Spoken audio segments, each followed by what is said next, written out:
문재인 정부 21번째 대책이 발표가 된 지 한 2주 정도 지났는데 최근에 이제 또 다음 대책 22번째 대책이 준비 중이다 라는 어떤 기사나 그런 인터뷰들이 지금 나오고 있어요. 그래서 이번에는 그 이야기를 한번 해보려고 합니다. 2020년 6월 17일이죠. 주택시장 안정을 위한 관리 방안 해가지고 상당히 뭐 충격파가 있을 수 있는 그런 이제 큰 부동산 규제책이 발표가 됐었는데 그 발표 뒤에 약 2주간 일어난 일들이 무엇인지를 이제 한번 말해보면 갭 투자 막차 타자 해서 잠실 삼성동 이단 최고가 해가지고 토지거래 허가구역으로 잠실과 이제 강남 3개동 삼성, 대치, 청담을 지정하니까 주말에만 막 15건이 거래가 되고 막 호가가 막 앉은 자리에서 1억을 올리는데 막 순식간에 팔리고 이런 식의 일이 일어났습니다. 그래가지고 뭐 최고가를 찍었다 뭐 이런 기사들이 나왔고, 그리고 뭐 비슷한 기사인데 여기 이제 금액이 나와서 그러는데 작년인가 올해 초인가 한번 막 이슈가 됐었죠. 뭐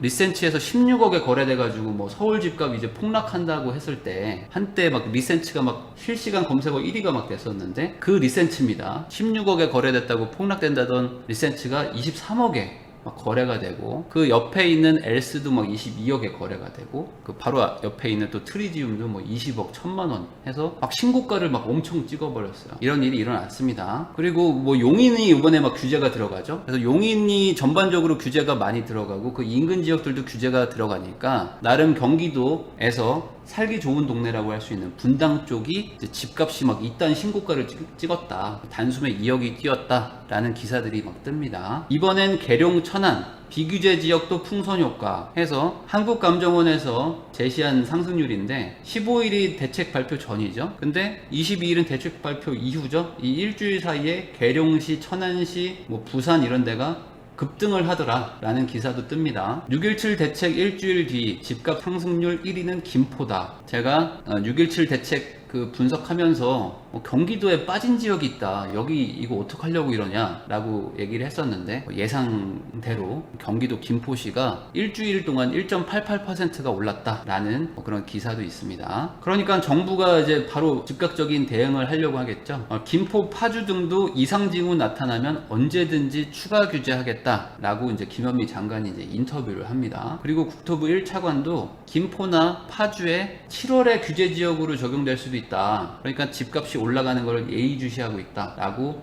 인터뷰도 나왔어요. 그러니까 지금 전반적으로 추가 규제책이 나올 수도 있다라는 분위기가 있는 거죠. 그리고 이런 기사들도 막 나오기 시작합니다. 세금을 더 올려야 된다, 추가 규제, 추석 전 부동산 대책도 나오나. 그래서 김현미 장관은 이제 KBS 뉴스라인에 나와가지고 세제 개편 중심의 부동산 대책을 언급했다, 추가적으로 세금을 조금 더 손을 봐야 된다 라는 인터뷰를 했다는 거예요. 그 다음에 이제 홍남기 경제부총리죠. 기획재정부 장관이자 경제부총리도 집값 불안에 대해서 예의주시하고 있다, 그래서 필요시 언제든지 대책을 하겠다. 그러니까 지금 뭔가 규제를 할 것 같은 분위기가 대책 발표 2주 만에 추가 대책이 지금 나올 것 같아요, 분위기가. 그러면 이런 거를 가지고 또 예상하는 언론들이 있을 거 아닙니까? 어떤 그 규제가 또 나올까, 그런 언론 기사들이 있는데 그 언론 기사들을 가지고 제가 향후에 나올 만한 대책을 추정해 보려고 합니다. 이거는 모두 추정이니까 그냥 재미삼아 보세요. 이렇게 된다는 보장도 없고 될 거라는 뭐 확신도 없습니다. 그냥 언론 기사를 가지고 미리 예측을 해보자는 거죠. 첫 번째, 김포랑 파주 및 그 외 지역을 규제하는 거를 추가하려고 할 것 같습니다. 뭐 이거는 뭐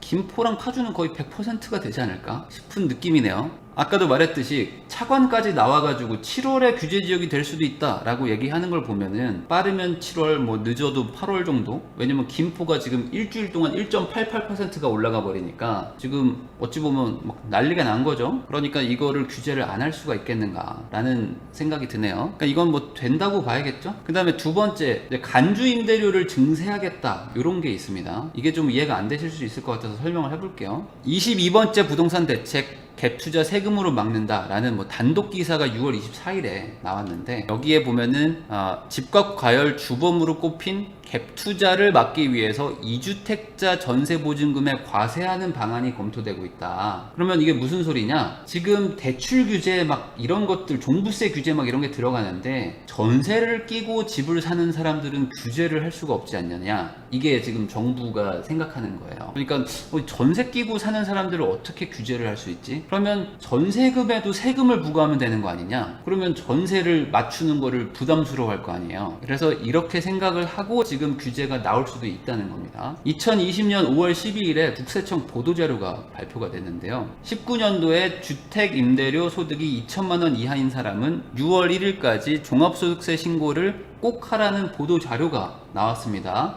관련해서 제가 영상도 찍었으니까 한번 보세요. 근데 여기에 이런 내용이 있어요. 뭐냐, 신고 대상은 보증금의 합계액이 3억 원을 초과하는 3주택 이상 소유자입니다.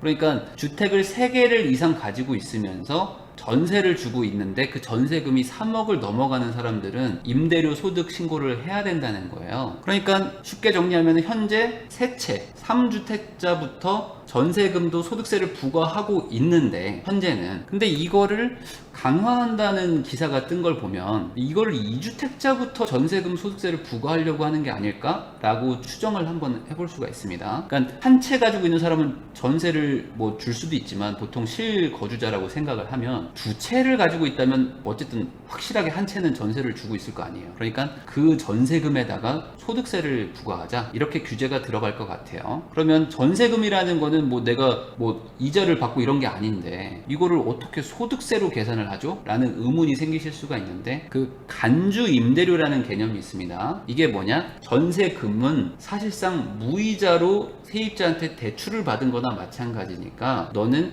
그 무이자 대출에 해당하는, 원래라면 이자를 내야 되니까 그 이자만큼 네가 소득을 벌고 있다라는 거예요. 그걸 간주 임대료라고 합니다. 근데 이게 되게 낮아요. 이 요율이 낮거든요. 근데 이거를 현실화도 같이 할 수도 있을 것 같아요, 이번에. 왜냐면 너무 낮으니까. 한번 제가 보여드릴게요. 주택의 간주임대료 계산 방법인데 한번 뭐 읽어보시고요. 그냥 빠르게 넘어가겠습니다. 1년간 3주택자가 전세를 총 5억을 받고 있다면 이 사람의 간주임대료는 얼마인가? 라는 거에 대한 제가 답을 지난 영상에서 한번 설명을 드렸었는데, 기본적으로 3억은 공제가 되고요. 그러니까 5억에서 3억을 빼고 거기에다가 또 60%로 또 확 낮춰줍니다. 그리고 그걸 내가 1년 동안 받았으니까, 작년 한 해 동안 받았으니까 365일, 그리고 지금 법정 이자가 2.1%입니다. 그래서 이렇게 계산을 하는 거야. 그러면 너는 5억의 전세를 맞췄으니까 연 252만 원만큼 이자를 이득 보고 있는 거다. 그러니까 너는 이만큼 월세 받은 거야. 그러니까 이거를 소득세를 내라 라는 거예요. 이게 간주 임대료입니다. 근데 전세를 5억을 받고 있는데 월세로 환산하면 250만 원이라는 게 너무 낮잖아요. 너무 낮은 거예요, 이게. 보증금 5억짜리 집이 월세가 한 달에 20만 원밖에 안 한다고? 너무 낮죠? 그러니까 이게 사실상 간주 임대료로 부과를 해도 너무 낮으니까 아마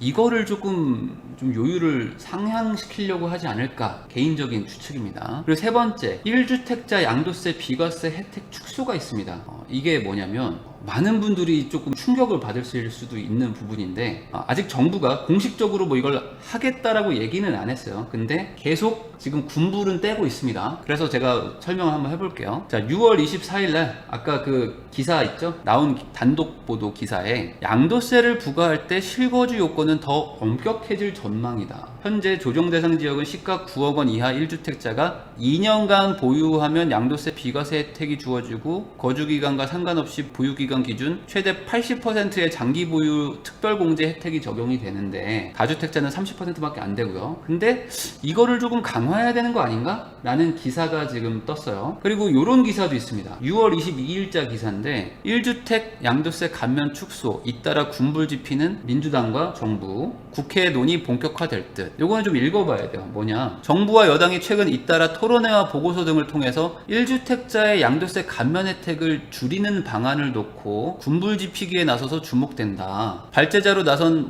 충남대 교수님은 국내에서 부동산 투기 현상이 심각한 것은 낮은 보유세와 양도세가 핵심 원인이다. 1가구 1주택에 대한 종부세 공제율을 최대 70%에서 80%로 확대하는 정책을 철회하자. 그리고 1가구 1주택 양도세 비과세 및 감면 혜택을 축소를 해야 된다. 그러니까 1주택자가 너무 많은 세금 혜택을 본다라는 토론회가 있었다는 거예요. 그래서 이에 대해서 주최 측인 박 의원실 관계자는 위원회와 협의된 의견은 아니다 라고 이제 조심스럽게 얘기를 하는 거죠. 그렇지만 장기간 보유한다는 이유만으로 1주택자의 양도 차익을 비과세 해줄 필요가 있느냐에 대해서는 논쟁의 여지가 있어서 고민해보고 있다고 밝혔다. 국토부 관계자도 우리나라는 1가구 1주택 양도세에 대해서 반대한 편이다. 영국 등 사례를 보면은 모든 기간을 실거주하지 않으면 비과세를 안 해준다. 그래서 정기국회가 정상적으로 운영되면 논의가 본격화될 것이다. 그래서 국토연구원에서 이제 보고서를 하나 냈는데 프랑스나 싱가포르의 부동산 조세 정책과 시사점 해가지고 1주택자들도 조금 규제를 하고 과세를 하는데 우리는 너무 좀 낮다. 이런 식의 지금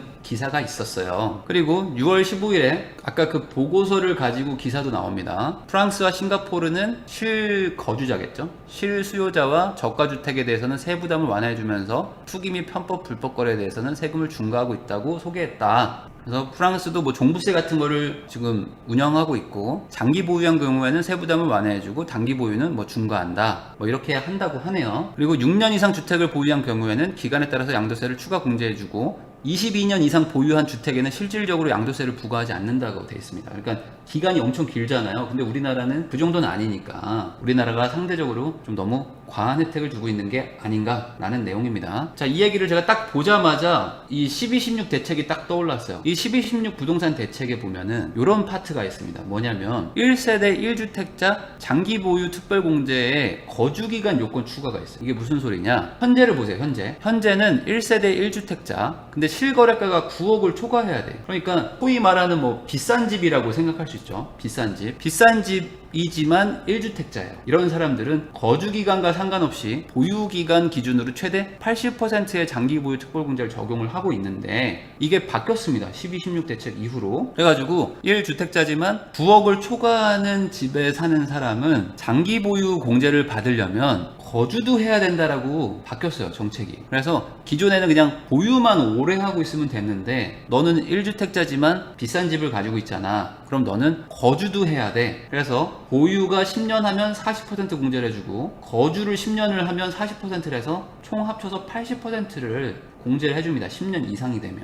이렇게 규제가 생겼거든요. 그래서 정리를 하면은 9억 초과 아파트나 이런 것들은 보유도 하고 거주도 해야지만 1주택자라도 양도세를 차등 적용을 하는데 9억 이하 주택은 2년만 보유하든지 아니면은 실거주를 좀 2년을 하면은 면제를 해줬단 말이죠. 지금까지는 1주택자를 말하는 겁니다. 근데 1주택자나 양도세를 좀 혜택을 없애겠다는 거의 의미는 아무래도 이 9억 초과하는 거 있죠. 9억 초과는 어차피 지금 규제를 하고 있으니까 1216 대책이 나오면서 규제를 발표를 했으니까 얘네를 추가 규제한다는 건 아닐 거 아닙니까?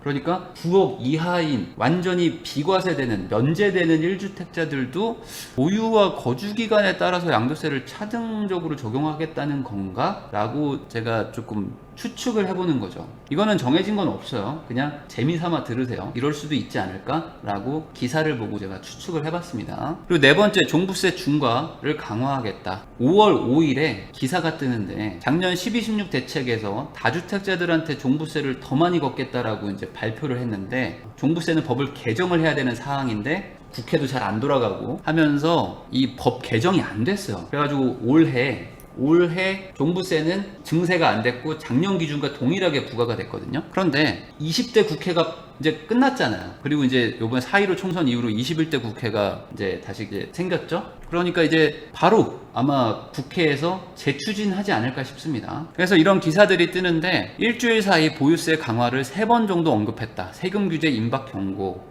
그래서 국토교통부 차관과 장관이 나와가지고 세금을 더 중과를 해야 된다 라고 언급을 한 걸 보면은 조만간 올 것이다. 그러면 1216 대책을 보면 3주택 이상이거나 조정대상 지역에 2주택을 가지고 있는 사람들은 종부세를 꽤 많이 내야 됩니다. 퍼센트가. 근데 요번에 조정대상 지역이 엄청나게 늘어났잖아요. 그러니까 조정대상 지역의 2주택자들이 상당히 많아진 거예요. 그러니까 세금이 꽤 늘어날 겁니다. 올해 부과받으면 내년에 내는 거죠. 요게 아마 반영이 될 것 같고 어쩌면은 이 세율을 더 높이지 않을까라는 추측도 할 수 있는데 그건 아직 알 수가 없습니다. 그리고 그 외에 찌라시가 도는 게 있어요. 근데 이거를 다 믿을 수는 없으니까 그냥 재미삼아 보세요. 조만간 투기과열지구를 더 늘릴 거다 라는 찌라시가 도는 것도 있고 요번에 법인이라는 이유만으로 종부세를 3%나 4%를 부과하겠다고 하거든요. 근데 그거를 다주택자한테도, 그냥 개인이지만 다주택자면 보유세를 3%나 4%를 부과할지도 모른다 라는 찌라시도 있고, 그리고 규제 지역의 전세 대출을 아예 금지하겠다는 뭐 찌라시도 있고, 9억 초과, 지금은 15억 초과는 대출이 금지인데 뭐 아예 대출이 안 나오죠. 근데 9억 초과도 대출이 금지될 수가 있다, 뭐 이런 식의 뭐 찌라시가 도는데, 이거는 뭐 기사화된 게 없어가지고 뭐라고 말을 할 수는 없고, 그냥 이런 것도 있다, 재미삼아 보세요. 자, 그런데 한 가지 분명한 건 있죠. 뭐냐, 조만간 뭔가 하나가 더 나올 거다. 그리고 아마 7월 중으로 대책이 나오지 않을까 싶어요. 왜냐면 지금 뭐 김포도 막 저렇게 올라간다고 하고, 뭐 풍선 효과가 지금 막 계속 일어나고 있는데 한 달만 지나도 꽤 많이 번져 나갈 거 아닙니까? 그래서 아마 그 불을 끌려고 대책 발표가 또 나오지 않을까 싶습니다. 그런데 이에 대한 정부 정책에 대한 반발도 많아요. 그래서 이것도 뭐 소개를 조금 해드리면은, 뭐 연합뉴스에서 나온 겁니다. 또 예고된 부동산 대책, 언제까지 땜질을 지켜봐야 됩니까? 6.17 부동산 대책이 잉크가 마르기도 전에 다시 비규제 지역을 잡기 위한 땜질 대책이 나올 모양입니다. 뭐 이런 뭐 비판하는 그런 기사들도 있고, 그 다음에 뭐 이런 것도 요즘에 나와요. 청와대 참모랑 공직자들이 다주택자가 많은데 이 사람들이 집을 안 팔고 있다. 그런데 부동산 대책이 먹히겠습니까? 라는 얘기입니다. 김현미 장관이 이제 그 라디오에 출연했는데, 노영민 비서실장이 다주택자는 6개월 안에 다 팔아라, 청와대 참모들 다 파세요 라고 했는데도 집을 판 사람은 딱 한 명밖에 없다는 지적을 받으니까, 집을 팔면 참 좋았겠는데 라는 얘기를 했다는 겁니다. 그러니까 정책을 밀고 나가는 청와대 비서실이나 뭐 장관들도 집을 안 팔어. 집을 안 팔고 꽉 쥐고 있는데 한 명 팔았대요. 근데 이게 되겠느냐 라는, 이게 뭔가 자조 섞인 비판이죠. 뭐 그런 겁니다. 그래서 이게 약발이 안 먹힌다. 그래서 이거 6.17 대책이 터졌는데 뭐 이제 약효도 없고 그냥 바로 또 막 상승해서 올라가는데, 이번에 또 22번째 나온다고 하고, 이게 되겠느냐, 약발은 떨어지고 부작용만 생기는 거 아니겠느냐 라는 의견들도 많습니다. 그런데 가장 재밌는 건 이 부분이에요. 뭐냐, 청와대 사람들 집 파세요 했던 노영민 비서실장 있죠, 이분도 집을 안 팔았어요. 이분이 강남에 한 채 있고 청주에 한 채 있으실 거예요 아마. 근데 이분도 안 팔았습니다. 그러니까 뭐 자기가 얘기했는데 안 팔았으니까 다른 사람들도 안 판 거 아닐까, 뭐 그렇게 추측을 할 수밖에 없어요. 자, 그래서 정리하면은 이 현 정부가 이제 3년 동안 이제 21번의 대책을 발표를 했거든요. 근데 결과는 뭐 다들 아실 겁니다. 근데 이제 21번째 6.17 대책이 터지고 나서 또 풍선 효과가 막 늘어나니까 또다시 이제 22번째 대책이 준비 중인 것 같다, 이 정도. 그리고 아마 대책이 나온다면은 뭐 김포랑 뭐 파주 이런데 비규제 지역들 더 추가하는 거, 그 다음에 전세에 대해서 어떻게 과세를 할 것 같다라는 것, 그리고 이제 종부세를 더 늘릴 거다. 그리고 아주 민감한 주제긴 한데 1주택자 양도세 비과세 요 부분을 건드릴 수도 있을 것 같기도 하다라는 거 정도로 이제 이 내용을 마무리하겠습니다. 그래서 조만간 또 대책이 나올 것이다. 그러니까 뭐 투자를 할 분들은 잘 생각하고 대비하고 어떤 결정을 하셨으면 좋겠습니다. 그럼 이걸로 영상 마치겠습니다. 감사합니다.